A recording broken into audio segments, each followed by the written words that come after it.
հետաքրքիր է, էլի, այդ որ իրանք օրենք էին ընդունում Եվրամիության անդամակցության պահով։ Ասենք իրանք ընդհանրապես գիտեն Եվրամիության մեջ մտնելուց Հայաստանի կառավարման ինչ ֆունկցիաներ է մտնում։ Օրինակ իրանք գիտեն, որ Հայաստանի Հանրապետությունը պետք է գրեթե զրկվի իր արտաքին քաղաքականության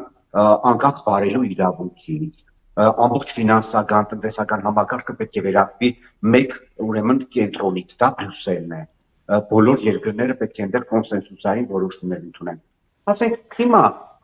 չլինի Եվրամիություն, լինի, ասենք օրինակի համար, ուրեմն Ռուսաստան-Բելորուս միությունը։ Ի դեպ նաև նշեմ, որ ես ընդհանրապես դեմ եմ,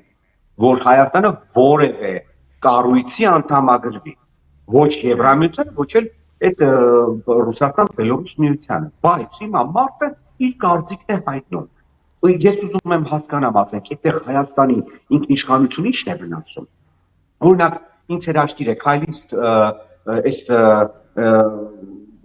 պատգամավորներ են, ավագանու անդամներ են, հետի տնօրենն է, Սարիգը, ասենք, օրինակ իրանք որ ասում են ինքնիշխանությունից զրկվել։ Ես ուզում եմ մի հատ հարց տամ։ Օրինակ իրանք գիտեն Հունաստանի արտգործնախարարը ով է։ Համոզված եմ, չգիտեմ ոչ մեկը, նույնիսկ քայլից Սարիգը, ով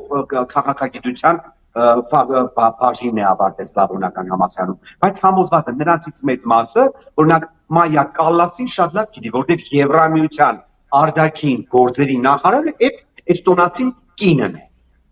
Այո։ Հիմա ասենք դա ինչ նշանակում է, որ ասենք Հունաստանը իր ինքնիշխանությունից զրկվեց, ընդհանուր առմամբ պետք է նշեմ, որ հիմա գրեթե բոլոր ինչ-որ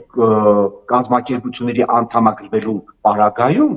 բոլոր երկրները, եթե իրենք անդամագրվում են ինչ-որ կազմակերպության, ինչ-որ միջազգային, չգիտես, էլի կազմակերպության, բայց ամեն դեպքում իրանք ինչ-որ ձևաչափով իրենց